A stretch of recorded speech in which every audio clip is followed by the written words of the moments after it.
sometimes a sports commentator will say, so-and-so is playing the game of their lives, they're unbeatable. And soon after they sort of fall flat on their faces. And you might say that the commentator puts the kiss of death on them. That's one way that we use the phrase the kiss of death. Or you might think of a mafia boss sealing the fate of a rival by kissing them, the kiss of death. Or you might think of Judas betraying Jesus, that famous kiss of death. But actually, the original kiss of death happened to Moses. Here's how it came about. Moses has finished the last of his Deuteronomy sermons to the Israelites, and now it's time for him to die. You see, at a key point in the life of Israel, he had not believed in the Lord. He had not trusted the Lord. That's the assessment of Numbers chapter 20, verses 8 to 12. Therefore, like the rest of that faithless generation, Moses had to perish in the wilderness. Moses, Mr. Law, he would fall short of the promised land because of unbelief. It would be Joshua, whose name means Jesus, who actually brings in the people of God. However, even though Moses' death in the wilderness was a sign of the law's inability to save, the Lord wants everyone to know Moses is still very dear to his heart. Moses himself is saved, even though he symbolizes faithless perishing in this Old Testament role that he plays. If we were in any doubt about the Lord's enduring love for Moses, we should read the details of Moses' death in Deuteronomy 34. Before he dies, the Lord allows Moses to see the promised land from the top of Mount Pisgah. Just as the law pictures the good life but cannot produce it, so Moses can see the good land, but he cannot enter it.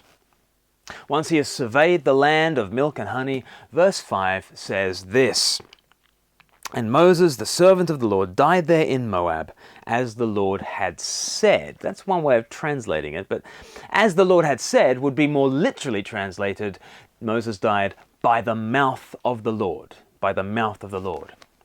And this is what the ancient rabbis picked up on. They claimed that the Lord gave Moses a kiss of death.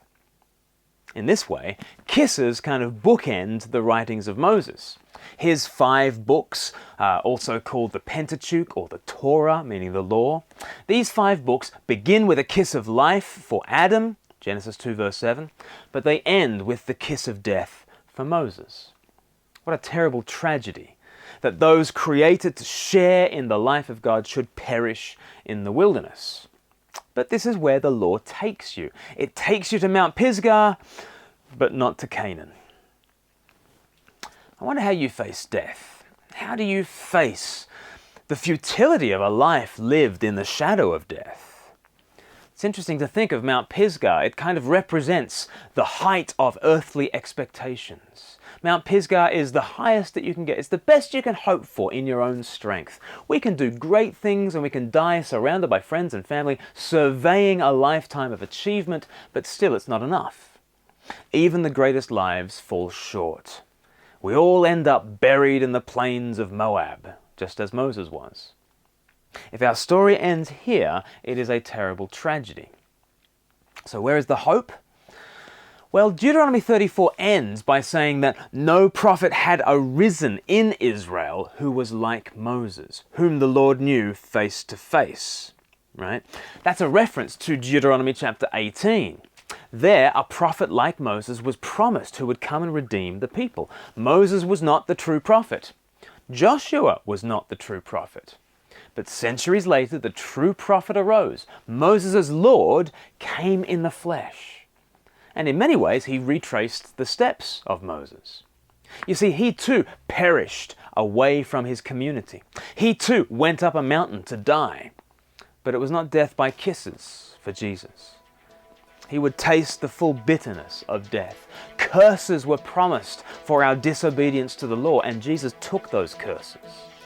There was no face-to-face fellowship for Jesus as he called out to a black and silent heaven, my God, why have you forsaken me?" But Jesus takes our darkness and gives us his light. He takes our God-forsakenness so that we can have face-to-face.